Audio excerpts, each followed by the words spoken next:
기도하겠습니다. 좋으신 아버지 하나님, 오늘도 우리에게 귀한 사명의 자리를 불러주시고 그곳에서 복음을 전파하며 하나님 나라의 사명을 잘 감당하게 하시니 감사를 드립니다. 우리가 이렇게 하나님 나라의 임함을 향해서 깨어 있고 또 그 길을 준비하는 자인 것을 잊지 않게 하여 주시고 언제 어디서나 무엇을 함에 있어서인지 항상 주님의 나라의 그 기쁨 가운데 잘 섬기며 복음을 전하며 살아가는 그런 성도들이 되게 하여 주시옵소서. 우리 구주 예수 그리스도 이름으로 기도드립니다. 아멘. 오늘 우리에게 주신 말씀은 누가복음 10장입니다. 본문 읽기는 10장 38절에서 42절입니다. 오늘 우리에게 주신 말씀은 누가복음 10장, 본문 읽기는 10장 38절에서 42절입니다.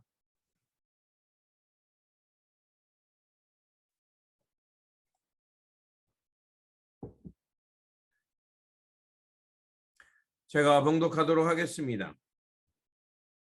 그들이 길 갈 때에 예수께서 한 마을에 들어가심에 마르다라 이름하는 한 여자가 자기 집으로 영접하더라.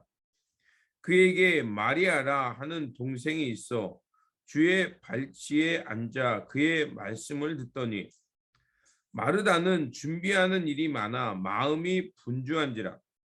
예수께 나아가 이르되 주여 내 동생이 나 혼자 일하게 두는 것을 생각하지 아니하시나이까. 그를 명하사 나를 도와주라 하소서. 주께서 대답하여 이르시되 마르다야 마르다야 내가 많은 일로 염려하고 근심하나 몇 가지만 하든지 혹은 한 가지만이라도 족하니라. 마리아는 이 좋은 편을 택하였으니 빼앗기지 아니하리라 하시니라. 아멘. 오늘 본문 말씀은 예수님께서 어떤 마음으로 사역을 감당해야 되는지를 전해주는 말씀입니다. 예수님께서 70명의 제자를 파송합니다. 그런데 이 70명의 제자를 파송하는 이 기록은 누가복음에만 나와 있습니다. 이것이 누가복음의 특징 중에 하나라고 할 수 있겠죠. 그렇다면 왜 누가는 이 70명의 제자를 파송하는 것을 기록했을까요? 바로 이방인을 향해 이 복음이 전파되었음을 강조하기 위해서입니다. 12이라는 숫자는 구약의 전통 속에서 12지파를 말합니다. 그런데 오병이어 속에서도 나오지만 그 12광주를 치우고도 남았다라는 것은 복음이 이방 땅을 향해서도 열려 있음을 의미합니다. 그래서 70이라는 것은 결국 이스라엘 땅을 넘어 이방 민족까지 하나님의 복음이 전파되었음을 의미합니다. 그래서 이 70명의 제자 파송은 이방 땅에도 하나님의 복음이 전파되어야 함을 말해 주는 것입니다. 이때 주님은 추수하는 주인, 즉 하나님께 청해서 일꾼을 더 보내달라고 기도하라고 하십니다. 이 말씀은 바로 이 일을 감당함에 있어서 우리 힘과 능력으로 할 수 없다는 것입니다. 여기서 추수할 일꾼이라는 것은 바로 성령님을 말합니다. 하나님께 성령님을 보내달라고 기도하면서 그 성령님의 권능을 잊고 바로 하나님 나라의 사명을 감당하라는 것이었습니다. 이렇게 우리가 성령의 충만함 가운데 사명을 감당할 때 이제 복음의 그 사명자로서 온 열방을 향해 그 복음을 전파할 수 있게 되는 것입니다.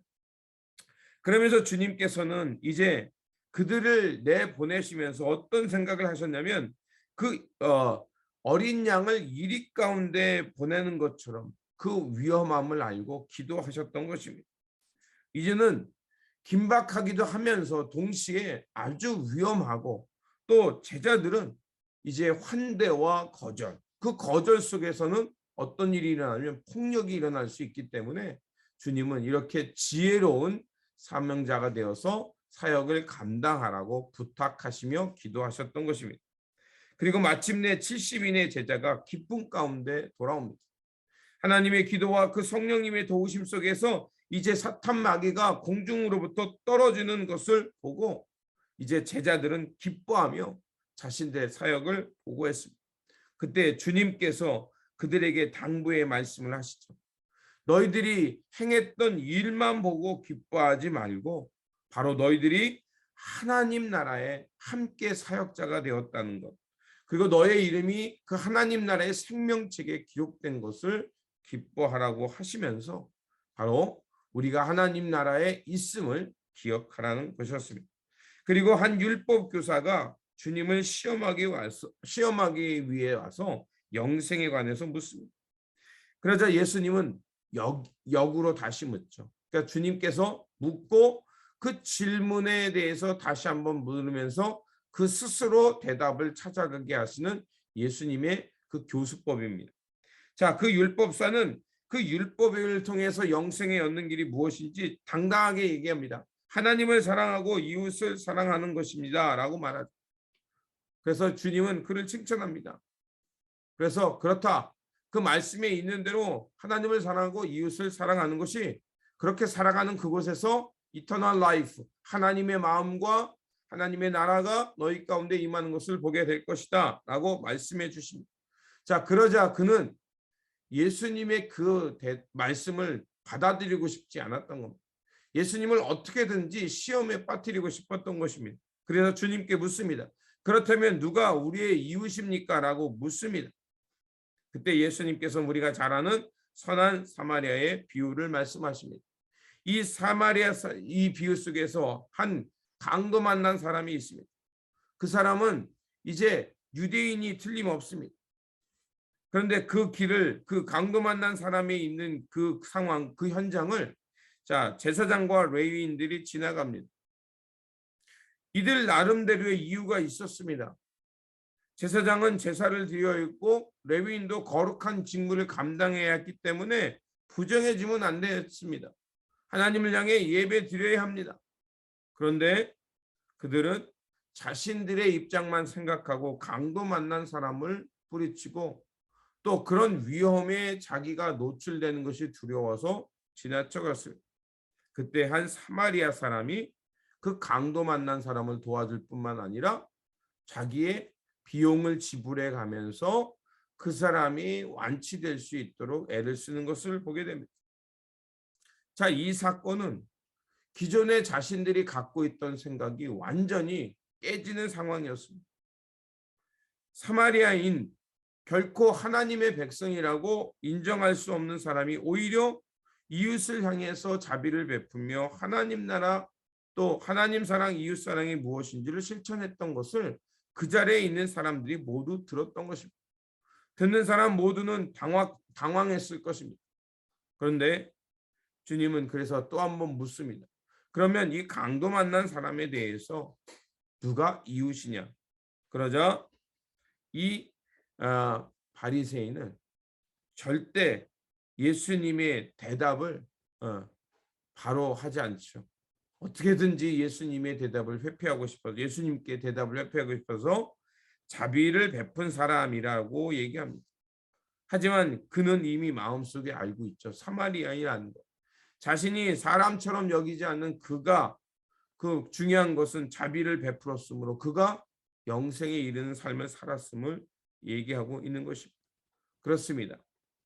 이 비유를 통해 말하는 것은 결국 우리가 영생을 얻는 길, 하나님 나라 가운데 기쁨 가운데 살아가는 길은 결국 하나님을 사랑하는 그 마음이 나를 통해서 이웃의 마음을 헤아리게 되고, 그리고 이웃의 마음이 내 마음처럼 공감이 될 때, 그리고 그 이웃의 입장에 서게 될 때, 바로 그곳에서 하나님의 나라를 경험하며 영생의 기쁨, 주님의 마음이 우리 안에 충만하는 그 기쁨을 얻고 살아가게 된다는 것입니다. 결국 우리가 그 상대방의 마음을 헤아리며 자비의 손길을 내밀 때 영생의 삶, 하나님 나라의 삶이 이루어진다는 것입니다. 그리고 주님께서는 이제 마르다라는 그 여사제를 통해서 이제 초청을 받게 됩니다. 그리고 집에 들어갑니다. 두 자매는 요한복음에 의하면 나사로와 한 형제였습니다.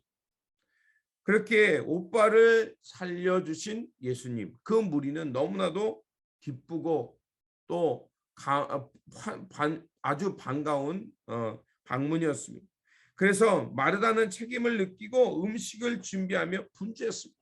그런데 그만 자기 혼자 그 일을 감당하면서 분주하자 그 기쁨, 예수님을 사모하고 예수님을 영접하는 그 일의 기쁨이 사라지고 그만 자기 동생, 가장 가까이 있는 이웃 그 마리아를 미워하는 마음이 생기게 됩니다.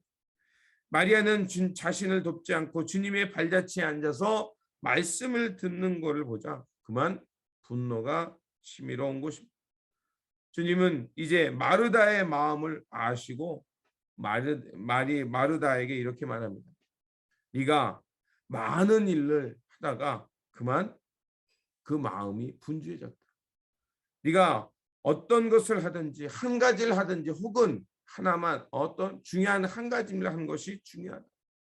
중요한 것은 네가 하나님의 나라에 있어서 무엇을 함에 있어서인지 그 기쁨 가운데 그것을 감당하는 것이 중요함을 말씀하고 있는 것입니다. 우리는 마르다의 마음을 이해할 수 있습니다. 주님을 섬기는 일, 또 주님을 환대하는 일 매우 중요합니다. 그런데 그 일을 감당함에 있어서 내 안에 기쁨이 사라진다면 그것은 하나님 나라의 본질이 아니라는 것입니다. 마르다는 봉사하는 거 필요합니다. 또 마르다가 그 일을 기쁨 가운데 감당하는 거 중요합니다. 그런데 중요한 것은 내가 그 일을 감당함에 있어서 기쁨이 사라지고 분주함 때문에 내 곁에 있는 사람을 미워한다면 그것은 하나님 나라의 사역이 될 수 없고 본질을 잃어버리는 일이 되는 것입니다.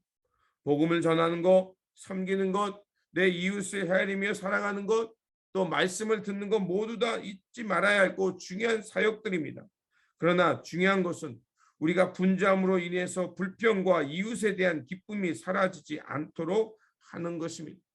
내 감정, 내 기쁨만이 아닌 주님의 가르침과 말씀을 잘 듣고 주님 나라의 그 주시는 기쁨 가운데서 이웃을 섬기고 사랑하는 것이 결국 중요한 핵심임을 주님께서 우리에게 가르쳐주고 있는 것입니다.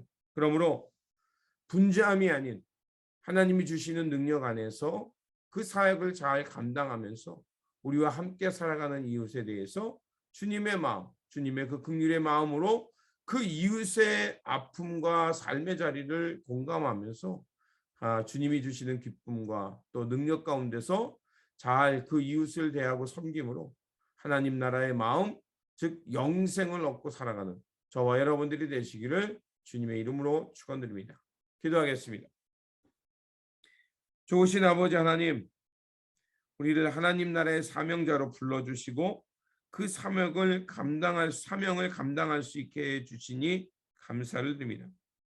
우리를 통해 하나님 나라의 기쁨과 생명이 전해지는 그 통로로 부름받았사오니 주님, 이 일을 함에 있어서 성령님의 도우심 가운데 이 사역을 잘 감당하게 하시고 그래서 분주함이 아닌 또 내 기쁨, 내 만족을 또 내 감정으로 하는 것이 아니라 주님이 주시는 그 하늘의 기쁨 속에서 이 일을 감당하며 이웃을 내 몸처럼 사랑하고 섬기며 또 이웃의 입장을 헤아리며 살아가는 속에서 하나님 나라 영생의 그 기쁨을 얻고 살아가는 우리의 모습, 하나님 나라의 일꾼 되게 하여 주시옵소서. 우리 구주 예수 그리스도 이름으로 기도드립니다. 아멘. 오늘 우리에게 주신 말씀 붙들고 살아가는 한 날이 되시기를 바라며 주님께서 주시는 그 기쁨 가운데서 사역을 잘 감당하면서 영생의 기쁨, 하나님 나라가 우리 가운데 임하는 기쁨 가운데 살아가는 저와 여러분들이 되시기를 바랍니다. 주님의 평안이 함께 하시기 바랍니다.